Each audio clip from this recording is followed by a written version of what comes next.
और हम देश के युवाओं के साथ हैं। धर्मेंद्र प्रधान जी को इस्तीफा देना। चीट है कि चीट है, चीट है, चीट है, चीट है कि चीट है, चीट है, चीट है।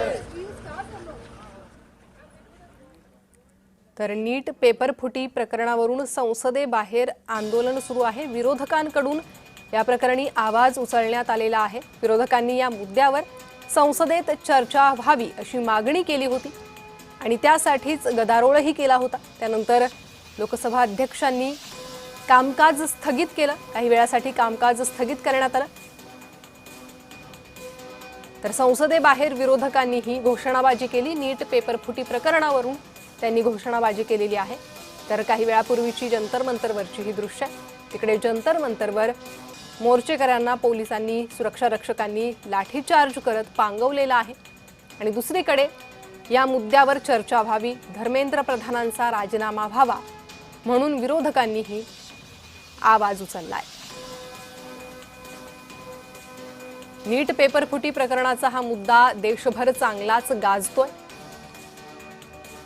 सीजेपीने या प्रकरणावर आंदोलन सुरू केल्यानंतर विरोधकही आता या आंदोलनाला पाठिंबा देत आहेत आणि समाजवादी पार्टीनं या आंदोलनाला पाठिंबा देत संसद भवन परिसरात आंदोलन सुरू केलं, घोषणाबाजी केली।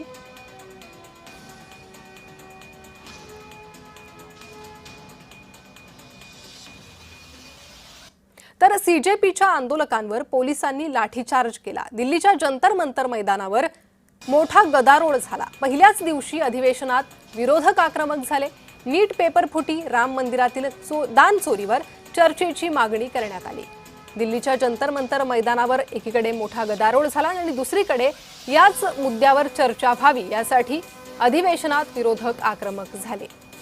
नीट पेपर फुटी सोबतच राम मंदिरातील दान चोरीवर चर्चेची मागणी केली गेली।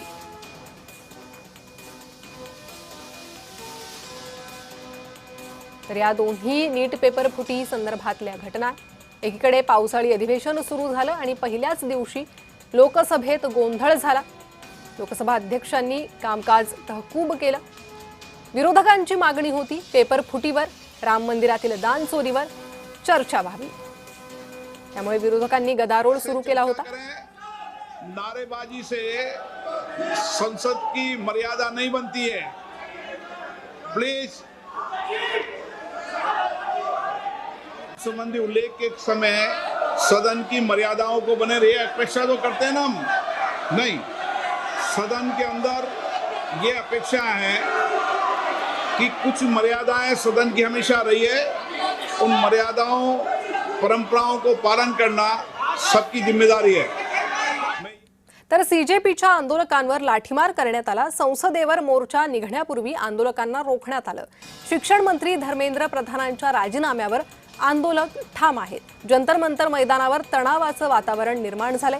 मोर्चाला दिल्ली पोलिसांनी परवानगी दिलेली नव्हती। सोनम वांगचुक यांचं 20व्या दिवशी आंदोलन मोडीत काढलं, त्यांना रुग्णालयात दाखल केलं। मात्र त्यानंतरही मोर्चा निघणार यावर अभिजित दीपकेंसह आंदोलक ठाम होते। त्यांनी संसदेवर मोर्चा काढण्याचा निर्धार केला, त्यासाठी तरुण जमलेही। मात्र हा मोर्चा निघण्यापूर्वीच सुरक्षा रक्षकांनी मोर्चेकऱ्यांवर लाठीमार करत मोर्चा रोखला।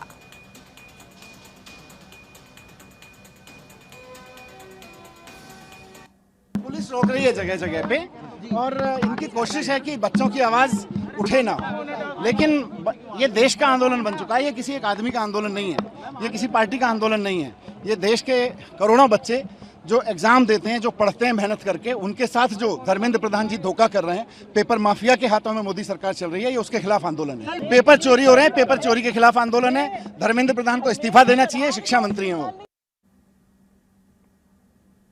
20 से ज्यादा पेपर लीक हुए हैं, लेकिन कोई भी दोषी नहीं पकड़ा गया। इसलिए नहीं पकड़ा गया क्योंकि बीजेपी के लोग उसमें शामिल रहे।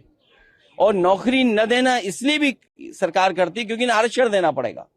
अगर सरकारी नौकरी होगी तो आरक्षण देना पड़ेगा। ये भ्रष्टाचार नहीं कर पाएंगे। आउटसोर्स से करेंगे तो भ्रष्टाचार कर पाएंगे। जब नौकरी सरकारी मिलेगी तो बजट से पैसा जाएगा। दुख है कि आज लाठी चली है। मैं अपने युवा सांसदों से कहूंगा कि जिन बच्चों पर लाठी पड़ी है और जंतर मंतर पे अगर वो मिलने जाना चाहते हैं तो जाएं, मिल करके आएं। और पार्टी का संदेश दें कि हम उनके साथ हैं।